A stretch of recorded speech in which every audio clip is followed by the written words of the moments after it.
Good morning or good afternoon. Bom dia ou boa tarde, dependendo do vosso fuso horário. Sou o professor Dimitri, presidente da Associação EMAS para Menopausa e Andropausa. É um prazer dar início a esta mesa redonda sobre a menopausa.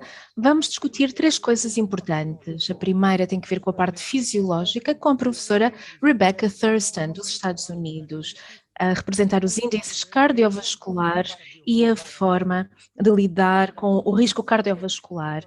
O segundo aspecto vai ser abordado pela doutora Antonina Smetnik, que vai falar de uma atualização dos tratamentos de substituição hormonal, e o terceiro tem que ver com a intervenção por parte do Dr. Risto Erkola, da Finlândia, que vai falar sobre as provas que existem de que o exercício físico pode ser considerado um tratamento, como uma medicação para a menopausa.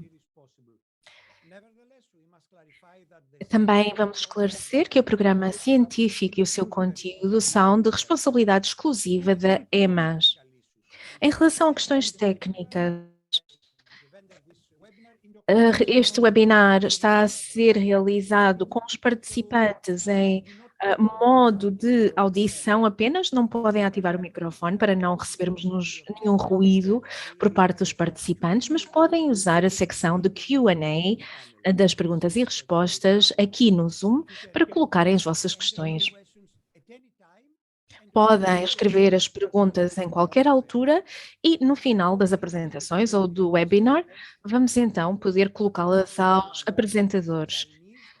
Têm chinês, espanhol, português e russo como línguas disponíveis a serem usadas na interpretação, que podem selecionar através da opção do globo. E finalmente estamos a gravar o webinar de hoje para que esteja disponível mais tarde no website da EMAS. É um grande prazer começar com a professora Rebecca Thurston, que é presidente da Fundação de Pittsburgh, trabalha em ciência clínica, em psicologia da Universidade de Pittsburgh, é atualmente a diretora do programa feminino biocomportamental, lidando em particular com pesquisa, com investigação ao nível das doenças cardiovasculares. E, portanto, é a pessoa ideal para nos falar dos índices cardiovasculares recentemente publicados. Muito obrigada por me receberem, agradeço muito esta oportunidade de falar convosco e partilhar esta informação. Vou para já partilhar o meu ecrã.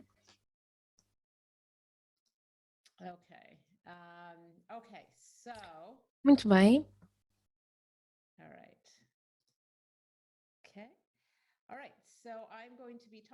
Eu vou falar sobre os novos fatores de risco de doença cardiovascular associada à menopausa.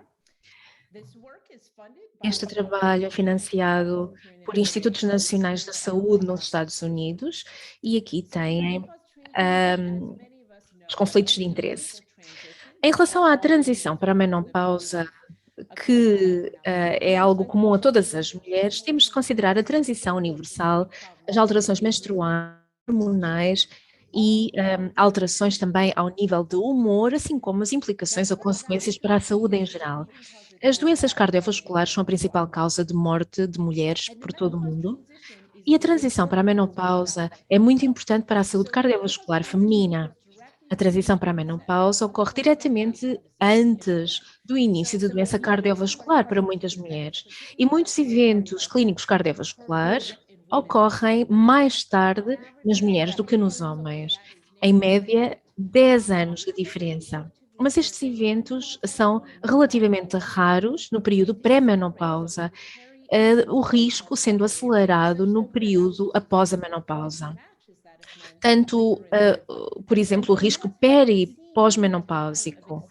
E esta é uma fase de aumento do risco cardiovascular para além do avanço da idade por si só. E portanto, nós estamos a olhar para o progresso da aterosclerose carotídea na transição para a menopausa. Temos várias fases da menopausa descritas aqui. IMT tem que ver com o progresso, o avanço da doença e tem que ver com a espessura ao nível íntimo e médio. E temos aqui um aceleramento deste risco associado a um período perimenopáusico mais tardio. Isto tem apenas que ver com a idade. Queremos destacar a importância da transição para a menopausa, no caso das mulheres na menopausa, para além do fator etário. Temos então esta rigidez vascular que aumenta com a menopausa, para além do fator etário, e isto é muito importante ao nível fisiológico, no que diz respeito às doenças cardiovasculares. Temos aqui uns pontos de inflexão nos anos anteriores e posteriores ao último período menstrual, que tem que ver também com a idade reprodutiva ou dos ovários. E, portanto, temos aqui a diferença que existe ao nível da idade, indicando um papel importante do estado dos ovários para além da questão da passagem do tempo, da questão etária. Temos também um ponto de inflexão em incidentes de síndrome metabólico ao longo da transição para a menopausa. Temos aqui um padrão semelhante no que diz respeito ao colesterol e, portanto, este síndrome associado especificamente à menopausa.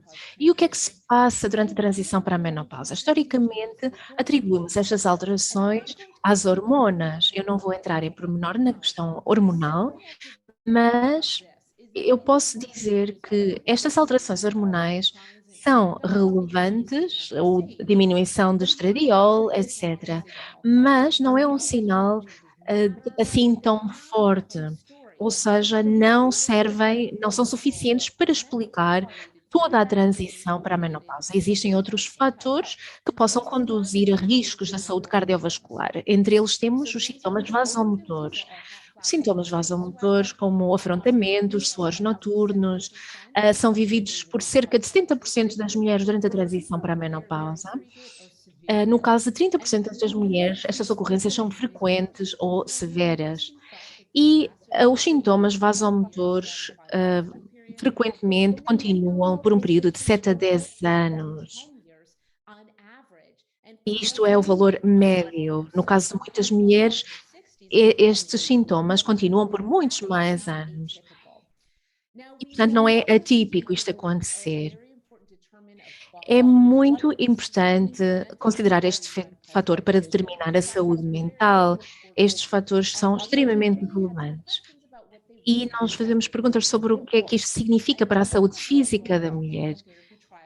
Existem ensaios no que diz respeito aos tratamentos de substituição hormonal que indicam diferenças potenciais entre as mulheres com sintomas vasomotores do ponto de vista cardiovascular. E, portanto, uma questão que se concentra precisamente nos sintomas vasomotores e no que significam para a saúde cardiovascular das mulheres. E no estudo foi realizado, chamado SWAN, que é a sigla para o estudo da saúde feminina por todo o país. Temos aqui mulheres dos 42 aos 52 e as mulheres foram acompanhadas, foram recrutadas nos anos 90 e foram acompanhadas durante 25 anos, 16 visitas em média, e recrutamos 5 grupos étnicos diferentes, portanto é um estudo multiétnico. Existem subgrupos de mulheres no estudo SWAN que foram sujeitas a medidas de avaliação das doenças cardiovasculares subclínicas. Depois de termos o estudo SWAN em curso, temos um processo de dilatação fluxomediada e temos aquela camada que é muito importante em vários aspectos cardiovasculares e é uma das primeiras coisas que desaparecem no processo aterosclerótico. E, portanto, o estudo também indica que o vaso não dilata tão bem como deveria em resposta à pressão na parede do vaso. E daí a detecção da disfunção endotelial. Depois temos o IMT, que tem que ver com a espessura ao nível íntimo e medial, das camadas íntima e medial. Temos a medição da placa, por exemplo, através de uma sonografia, de uma ecografia, e o desenvolvimento de aterosclerose, que tem sido validada através deste estudo das doenças cardiovasculares subclínicas. E o que é que nós descobrimos? Neste estudo, o SWAN, temos mulheres que registaram ter afrontamentos nas 2 semanas anteriores e indicavam disfunção endotelial. Aqui temos o controle dos fatores de doenças cardiovasculares, estradiol, etc. E descobrimos também, no caso do IMT, que as mulheres com sintomas mais frequentes e com mais afrontamentos tinham um IMT mais elevado em comparação com as mulheres que tinham menos afrontamentos, sempre em associação aos riscos cardiovasculares, triglicerídeos, glicose, etc. E, portanto, os sintomas vasomotores nestas doenças cardiovasculares ao nível subclínico. No SWAN, nós também às mulheres se podiam registar os sintomas vasomotores durante as 2 semanas anteriores e sabíamos que podíamos melhorar esta avaliação. Tínhamos uma avaliação fisiológica de vanguarda para analisar o efeito nas mulheres e a ocorrência de sintomas vasomotores. Tínhamos também um gráfico como este que aparece no meio do slide para poder avaliar o aspecto que adquire a ocorrência do afrontamento. E na Pensilvânia foi desenvolvido este projeto com mulheres, 304 mulheres no período peri e pós-menopáusico. Metade desta amostra de mulheres tinham sintomas vasomotores e a outra metade não tinha. A sua faixa etária era dos 40 aos 60 anos e tinham tido doenças cardiovasculares anteriormente à menopausa. Também usamos ecografias para fazer a avaliação e estas são as nossas descobertas. Temos a frequência de sintomas vasomotores. O azul é a autoavaliação, o relatório de autoavaliação, e o vermelho, a avaliação fisiológica. E temos sintomas vasomotores em mulheres que também aumentavam proporcionalmente o IMT. E, portanto, temos aqui os riscos de sintomas vasomotores, por exemplo, o índice de massa corporal, colesterol, etc.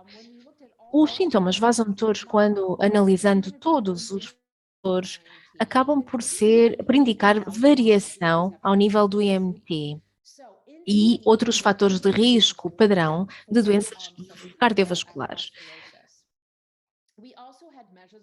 Também fizemos a medição da placa carotídea e temos a frequência dos sintomas vasomotores e a sua relação com a placa carotídea. E as mulheres no estudo tinham em média 55 anos de idade, ou seja, eram relativamente jovens, não tinham tido doenças cardiovasculares, não eram fumadoras e mesmo assim foi detectada placa carotídea de forma bastante relevante em algumas destas mulheres. Já avaliamos a importância dos sintomas vasomotores. No entanto, não é o único fator a considerar durante a transição para a menopausa. Problemas na qualidade do sono são um problema também relevante nesta transição. Muitas mulheres revelam ter problemas em adormecer. Temos aqui dados longitudinais durante o período de transição para a menopausa e à medida que as mulheres avançam para o período perimenopáusico e pós-menopáusico, aumentam muito a possibilidade de ter problemas na qualidade do sono, quando em comparação com o período da perimenopausa. Não só dificuldade em adormecer, mas também acordar várias vezes durante a noite e acordar demasiado cedo. Não são apenas os sintomas vasomotores, mas também as questões da qualidade do sono que podem diminuir a sua qualidade de vida. Temos também uma medição neste estudo para avaliar de forma objetiva os sintomas. Temos uma avaliação da qualidade do sono e não era preciso basear-nos apenas na forma como as mulheres recordavam a qualidade do sono na noite anterior. Tínhamos dados objetivos que podíamos avaliar para além do relatório em resultado da autoavaliação das participantes do estudo.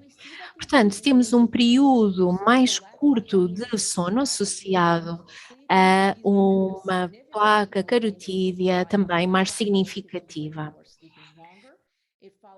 As mulheres, portanto, que dormiam melhor, tinham menos placa e este estudo é para controlar, por exemplo, a obesidade, a tensão alta, os lípidos, a apneia do sono, a depressão, inclusivamente. E, portanto, aqui temos uma associação independente. Temos também a medição da eficácia ou eficiência do sono ao longo da noite, associando este elemento com a circulação da informação, a disfunção ao nível do endotélio e mulheres que tinham sono menos eficiente. E estamos a falar de índice de massa corporal, idade, etc. Risco de apneia do sono, etc. Portanto, queríamos fazer um seguimento da qualidade do sono com base nestas associações de ideias e também o papel dos sintomas vasomotores, porque estas mulheres que acordavam ao meio da noite, por exemplo, eram as mesmas que tinham sintomas vasomotores e nós vimos uma relação entre os sintomas vasomotores e o tempo, a duração do sono. Mulheres com menos qualidade de sono e menos duração tinham mais sintomas vasomotores e aterosclerose da carótida em comparação com o outro grupo. Portanto, temos aqui um sinal para uma sinergia potencial entre os sintomas vasomotores e a duração do período de sono.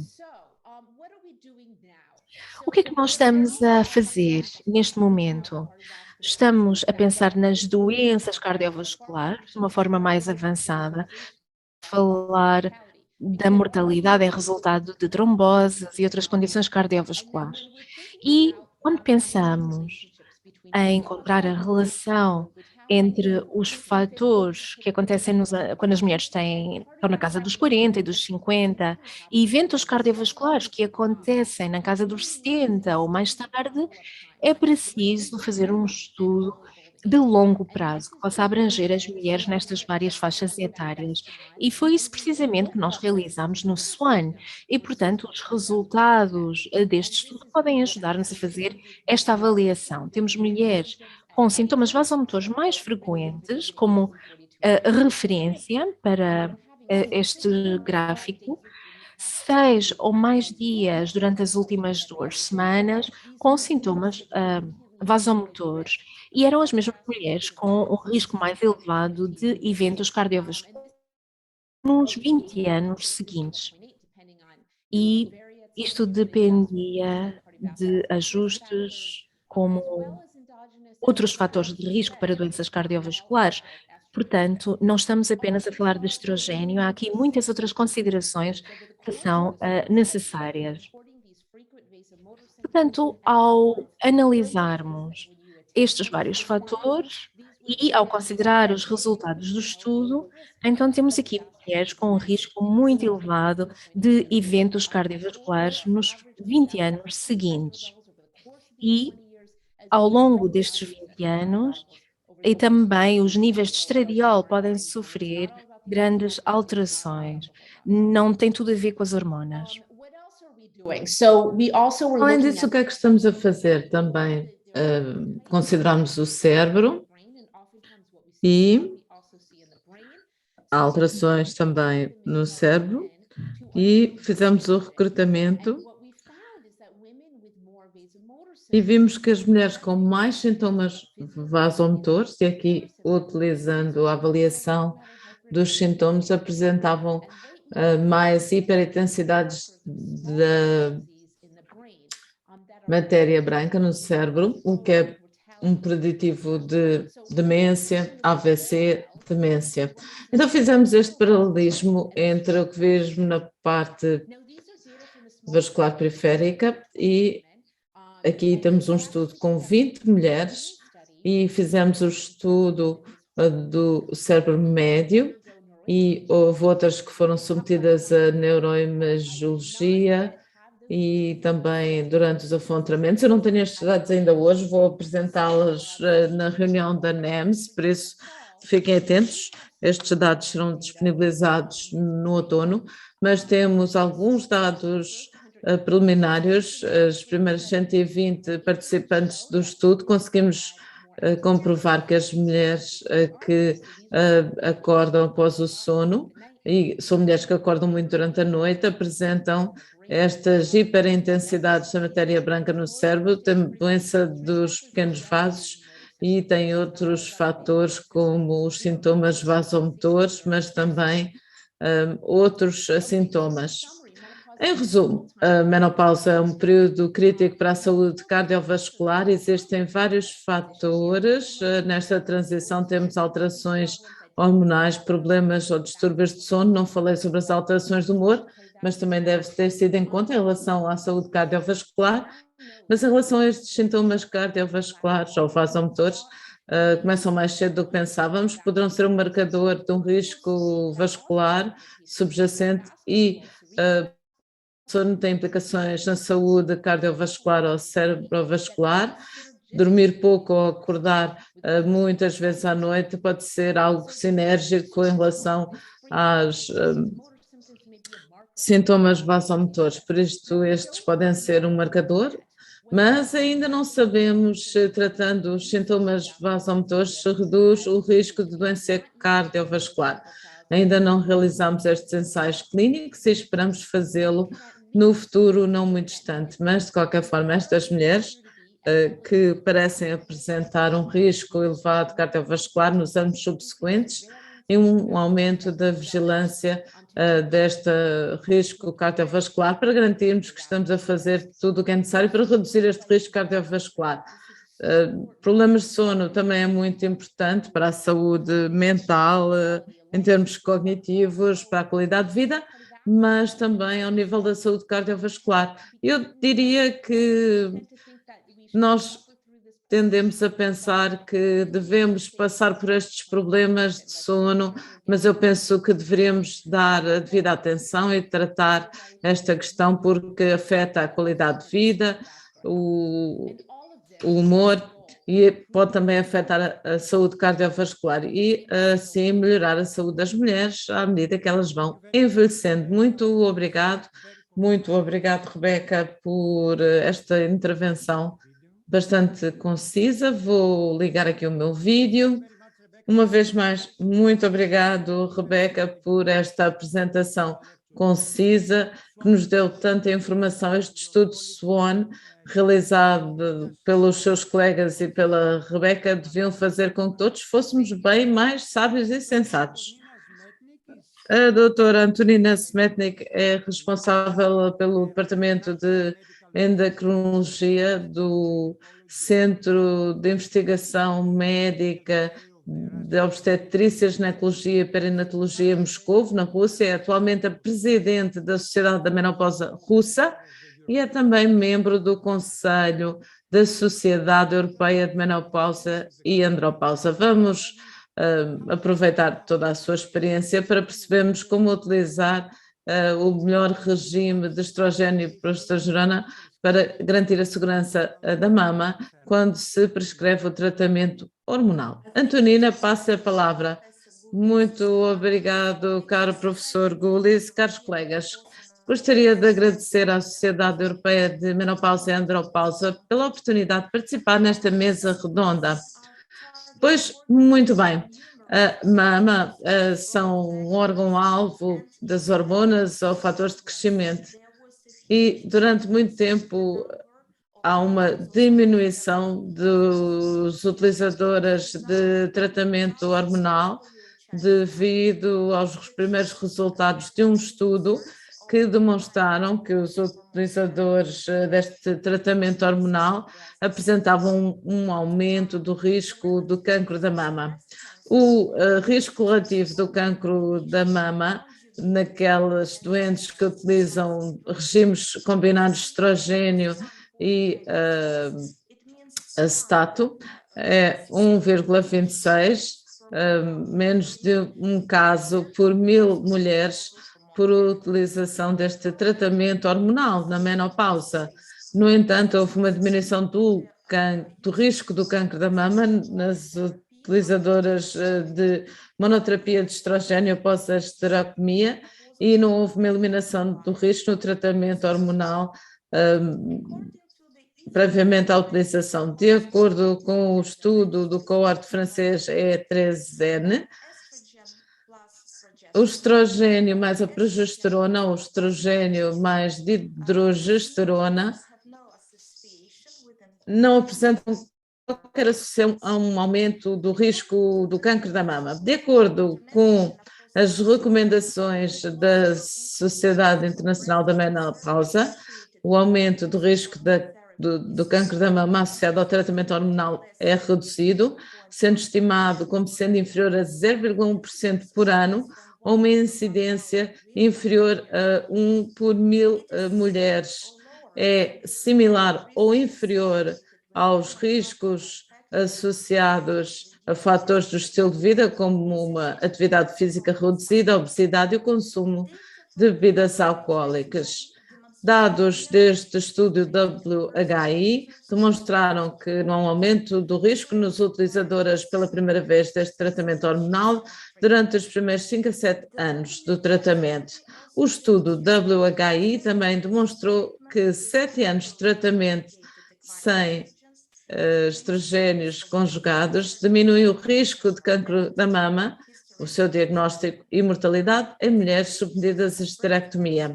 O aumento do risco do cancro da mama está sobretudo associado à combinação de uma progesterona sintética ao tratamento com estrogénios, o CE mais MPA,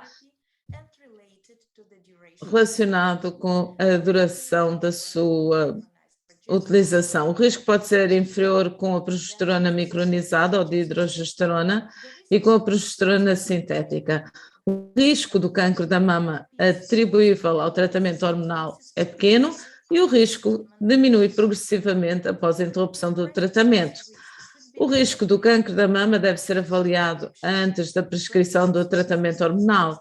O risco do cancro da mama é maior nas mulheres com um historial familiar de cancro da mama ou um historial pessoal de biópsia de cancro da mama ou mulheres que tenham sido sujeitas a tratamento de radiação devido a linfoma de Hodgkin. As ferramentas de avaliação do risco de câncer da mama permitem-nos avaliar melhor o risco. Não existe um cutoff único para definir o risco elevado de câncer da mama.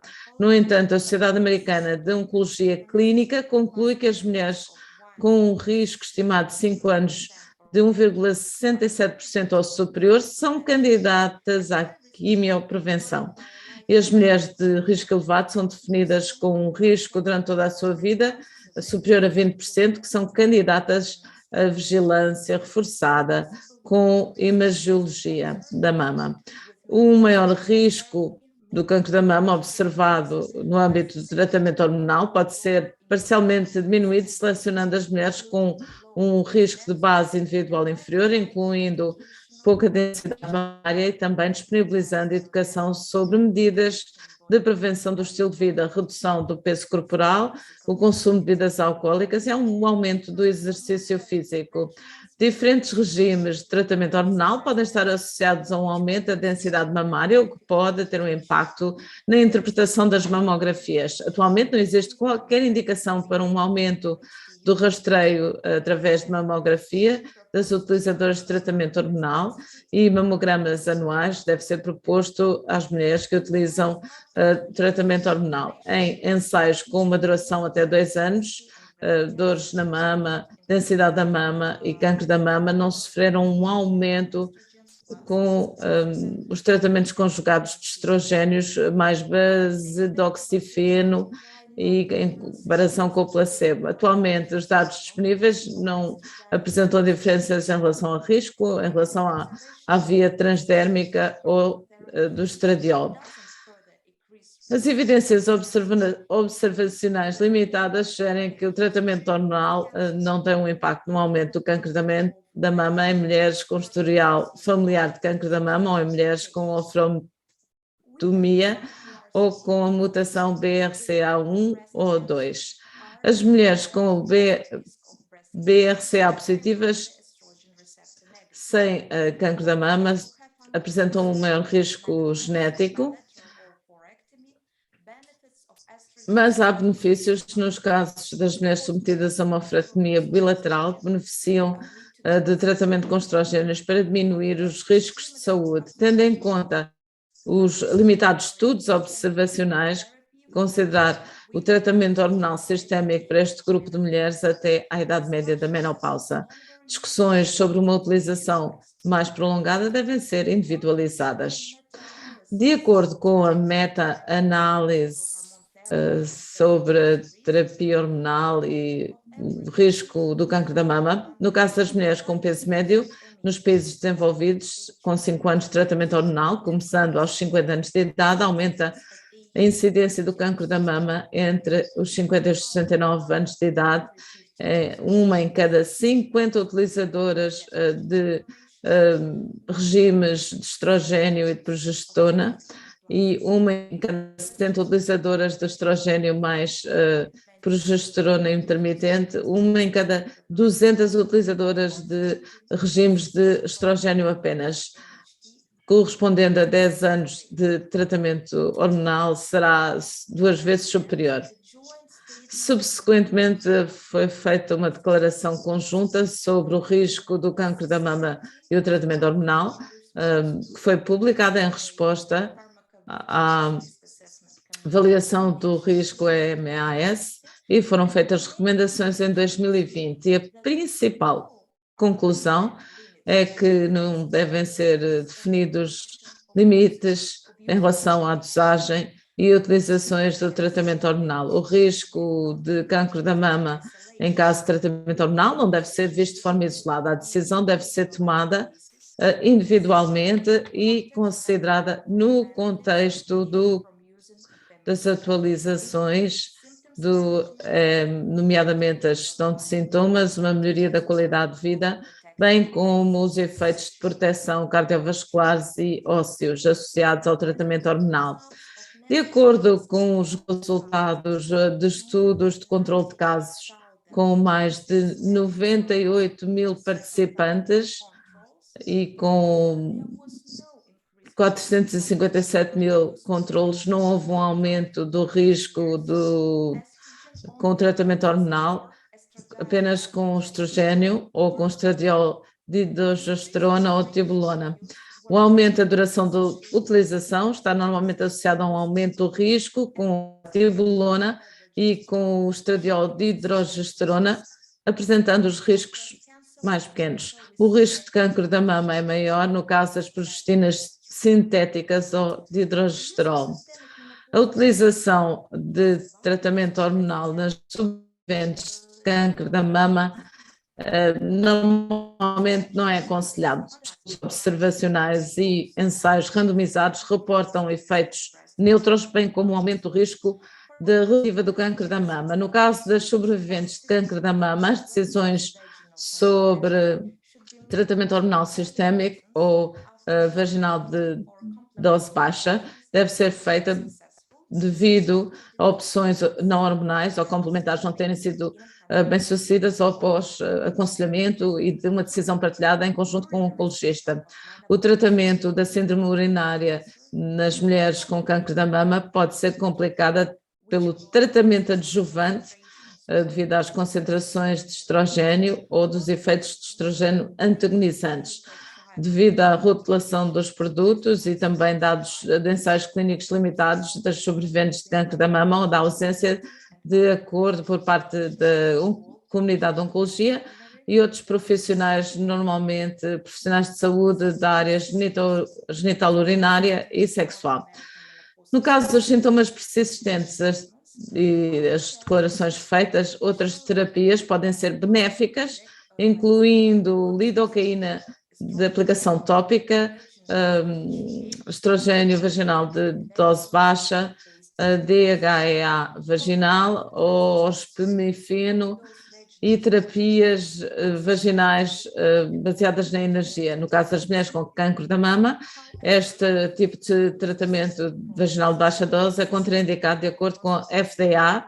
No entanto, existem outros produtos que são aconselhados devido à sua reduzida absorção, reduzida taxa de absorção. Agradeço muito a vossa atenção. Muito obrigada, Antonina, por esta apresentação tão abrangente, informativa e muito prática também. Caros colegas, gostaria de agradecer aos nossos oradores, pois esclarecem muitos assuntos sobre os riscos cardiovasculares e os melhores regimes para garantir a segurança mamária. Ainda assim, as boas palestras dão sempre asa a perguntas, por isso ficamos à espera das vossas perguntas e aproveitem o bate-papo para apresentar as vossas perguntas. Enquanto apresentam as vossas perguntas, nós temos um programa para especialistas júniores. Temos agora nosso colega que terá a oportunidade de fazer as suas perguntas aos nossos especialistas, às nossas especialistas. Será então que gostaria de esclarecer alguma questão junto às nossas oradoras? Olá a todos da Alemanha, estas intervenções foram muito interessantes. Agradeço ao professor Gulis e à comissão organizadora por me dar esta oportunidade. Gostaria de começar com a professora Sesta. Na sua palestra foi muito interessante e tenho de fazer uma pergunta muito espontânea. É possível e viável organizar um ensaio de tratamento hormonal em relação aos parâmetros cardiovasculares? Consegue antever algum tipo de problemas? Seria interessante percebermos se seria possível organizar algo deste género. Eu gostava muito de ouvir a sua opinião. Bom, eu vou dizer-lhe o que é que foi feito até agora. Há 2 estudos da Iniciativa da Saúde das Mulheres, são ensaios precoces de tratamento hormonal para a prevenção da doença cardiovascular e a prevenção secundária no caso das mulheres com doença cardíaca. Estes ensaios foram preparados nos anos 90 e meados dos anos 90 e apresentaram conclusões. Ambos os estudos demonstram uma interação significativa do estado vasomotor nas mulheres com sintomas vasomotores que foram randomizadas em tratamento hormonal e que apresentam um maior risco de doença cardiovascular. E no caso desta iniciativa da saúde das mulheres, são as mulheres mais velhas que têm estes sintomas vasomotores. Devo dizer que este estudo foi importante também no caso das mulheres que apresentavam doença cardíaca, porque eram mais idosas. É normalmente a partir dos 65 anos que as mulheres começam a ter doenças cardíacas. Por isso, no caso dos sintomas vasomotores, normalmente estão associados a um aumento e ligados ao tratamento hormonal. Agora, aquilo que nós não sabemos é no caso das mulheres mais jovens durante a perimenopausa, em que normalmente prescrevemos o tratamento hormonal. Se tratarmos os sintomas vasomotores, será que isso aumenta a sua saúde cardiovascular? Não sabemos. Em relação ao apetite dos financiadores para apoiarem um ensaio deste tipo, eu diria que o tratamento hormonal está e deixa de estar na moda, e pelo menos agora nos Estados Unidos não me parece que os financiadores estivessem muito interessados em financiar este tipo de ensaio. Poderá haver algum entusiasmo para financiar outros agentes que nos permitem gerir os sintomas vasomotores? É difícil um ensaio deste tipo porque o tratamento hormonal tem um efeito e atribuir aos sintomas vasomotores sob o ponto de vista da interpretação torna-se muito difícil. Parece-me que temos de pensar cuidadosamente sobre a forma como interpretamos os efeitos que são observados e em relação a esta terapia hormonal. Thank you so much, Lexi. I understand what you are telling me, and I think that it's really interesting in terms of the interpretation challenges you mentioned. Thank you. Eu Thank you very much. entendo aquilo que estava a dizer e penso que é muito interessante ao nível dos desafios que nós enfrentamos. Alguma pergunta à professora Smetny? Com certeza. O horizonte foi ampliado depois de falar sobre esta apresentação da professora, da doutora Smetnik em relação às questões mamárias e esta meta-análise basicamente a mostrar que o risco aumentava. Eu tenho aqui uma questão prática e outra questão mais filosófica. Muitos colegas perguntam se há necessidade de começar rastreio para doenças mamárias em comparação com o início do tratamento. Será que as mulheres precisam de fazer estes rastreios antes de começarem com o tratamento? E como interpreta as descobertas até agora? Na sua apresentação parece que não há necessidade de uma abordagem individualizada, mas sim calcular o risco que as mulheres têm de cancro da mama para ajudar com o processo de menopausa. Porque o problema da gestão da menopausa é um problema que precisa de ser considerado. O risco de cancro da mama é outra questão. Muito obrigada pelas suas perguntas. Se nós falamos da frequência de mamografias em função das recomendações da Sociedade Internacional da Menopausa, não é preciso aumentar a frequência de mamografias, no caso das mulheres que estão a fazer o tratamento de substituição hormonal, exceto no caso de mulheres com um risco aumentado de cancro de mama e, portanto, as mamografias anuais seriam preferidas nesse caso. E, claro, antes de começar com o tratamento hormonal para a menopausa, temos de avaliar o risco de cancro da mama e os resultados das mamografias. Se tivermos dúvidas, então podemos fazer também uma ecografia mamária e falar sobre o historial familiar de cancro da mama ou algum historial de biópsias mamárias anteriores e devemos conversar com a paciente sobre medidas ao nível do estilo de vida que podem reduzir o risco de cancro da mama. Reduzir o peso, o consumo de álcool, aumentar a atividade física, etc. Depois disso, então, podemos mostrar à paciente que deve efetuar um controlo constante, contínuo, e que vai haver consultas anuais para avaliar a relação de custo e benefício para decidir se continuamos o tratamento hormonal ou se devemos interromper. E, claro, pode-se escolher a combinação de tratamento hormonal que têm menos risco para o cancro da mama.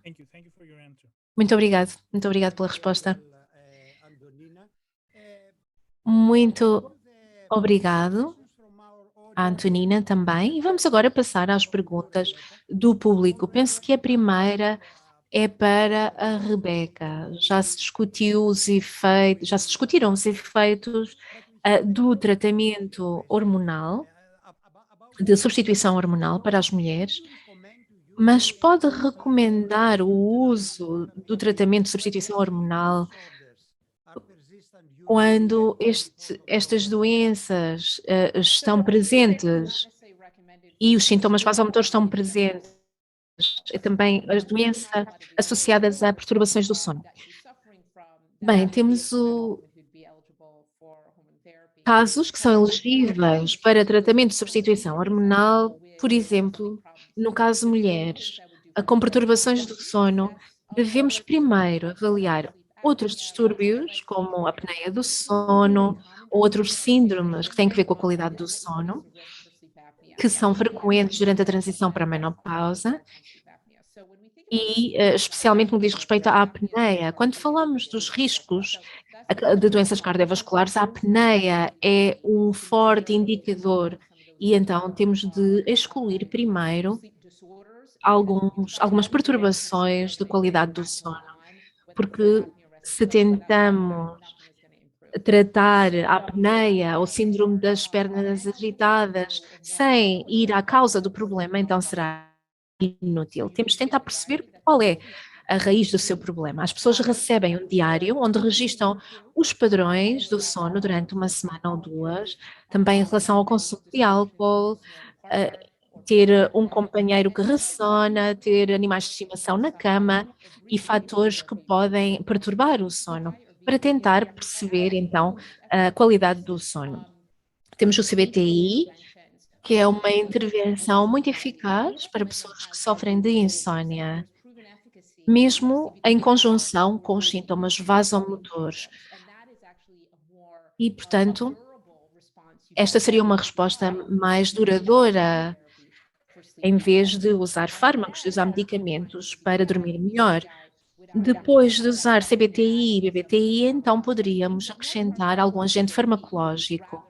Mas para o sono em si, a única exceção seria se a mulher tem muitos sintomas vasomotores que lhe causam muitas perturbações, mas eu não começaria para este tipo de problemas com o tratamento de substituição hormonal.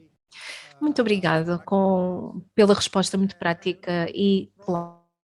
Antonina, eu penso que esta questão é para si. Será que os pacientes com carcinoma ductal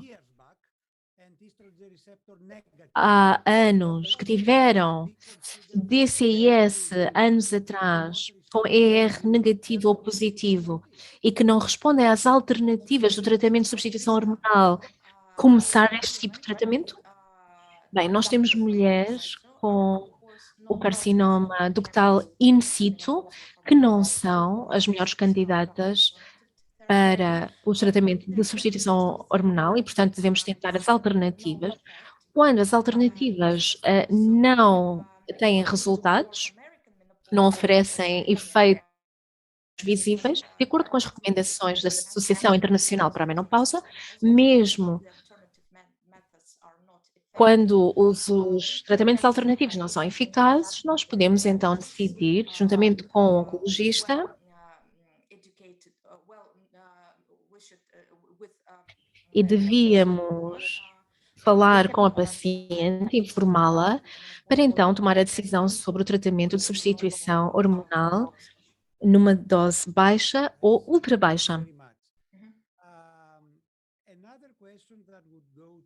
Outra pergunta que eu penso que iria provavelmente para a Rebeca. Existem medidas objetivas em relação aos sintomas vasomotores, no que diz respeito a marcadores fisiológicos? Será que podemos quantificar estes sintomas? Sim. Nós usamos estes monitores de afrontamentos que nos oferecem uma medição objetiva dos sintomas vasomotores. Isto é muito importante porque muitas vezes as mulheres não registram os sintomas vasomotores, especialmente durante a noite, porque é difícil identificar quais sintomas tiveram durante a noite. E, portanto, estes medidores são extremamente úteis, especialmente quando falamos da relação entre os sintomas vasomotores e os fatores cognitivos, o cérebro. Existe aqui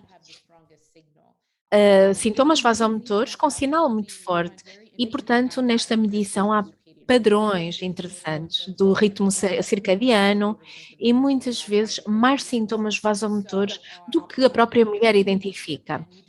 E nós temos esse tipo de medição objetiva. Nós tentamos fazer isso no nosso laboratório, apesar dos desafios técnicos. Temos uma pergunta de Manu Navani, provavelmente para a Antonina, penso eu. Os pacientes com hiperplasia atípica associada a um risco aumentado de cancro da mama, será que podem receber um tratamento hormonal? E como especialistas em menopausa, qual é a ferramenta que podemos usar em pacientes com historial de cancro da mama? Devemos recomendar imediatamente o recurso a uma clínica da mama? Bem, a situação de hiperplasia, esta referência, significa que as mulheres não são as melhores candidatas para o tratamento hormonal. Não devia ser o tratamento de primeira linha, neste caso. No entanto, se as opções iniciais não forem eficazes, podemos então decidir, juntamente com o oncologista, um tratamento também de curto prazo e de doses baixas. A segunda pergunta: quais são as ferramentas que nós podemos usar? Existem vários modelos que podem ser usados e que já existem para ver se a paciente tem, de facto, um historial relevante, duas ou mais familiares com histórico de câncer da mama. Então podemos fazer o teste de BRCA1 ou mutações genéticas para poder estabelecer então o diagnóstico. E se essas mutações forem localizadas, podemos decidir se uma ectomia bilateral, mas no caso destas mulheres existem critérios a levar em consideração. Depois disso, se as mamas, os peitos estiverem intactos, então podemos começar o tratamento hormonal para a menopausa, porque estamos a falar de uma menopausa prematura e, portanto, isto implica riscos de longo prazo para a saúde da mulher e, neste caso, podemos decidir um tratamento hormonal para a menopausa sob vigilância, evidentemente. Muito obrigado, Antonina. Estamos a aproximar-nos do final da nossa sessão. Fiquei muito impressionado com os estudos sobre as perturbações do sono, Rebeca, porque parece que nós temos estado a subestimar esta questão ao avaliar a saúde em geral, a saúde psicossomática. Gostava de explicar um pouco melhor a ligação entre as perturbações do sono e o endotélio? Com certeza. E gostava de reiterar que o sono é extremamente importante em todos os aspectos da nossa saúde, porque problemas de sono persistentes são um indicador de episódios depressivos e, portanto, o sono durante a pandemia, por causa do stress, foi sujeito a muitas perturbações, um pouco por todo o mundo, e a qualidade do sono é muito importante para a qualidade de vida em geral. E, claro, está associado aos riscos cardiovasculares, aterosclerose carotídea e a questão das inflamações e os marcadores endoteliais, o Willebrand antigênio, que tem que ver com marcador endotelial e inflamatório, que é muito importante e que pode ajudar a regular respostas inflamatórias ao nível local. Ao mesmo tempo, existe uma persistência de perturbação do sono. Nesses casos, devemos trazer a pessoa para o laboratório e levar em conta aspectos muito diversificados. Quando fazemos estudos de observação com vários edifícios, vários grupos, ou quando encurtamos experimentalmente o período de sono dos nossos sujeitos sob estudo, é possível chegar a conclusões muito interessantes.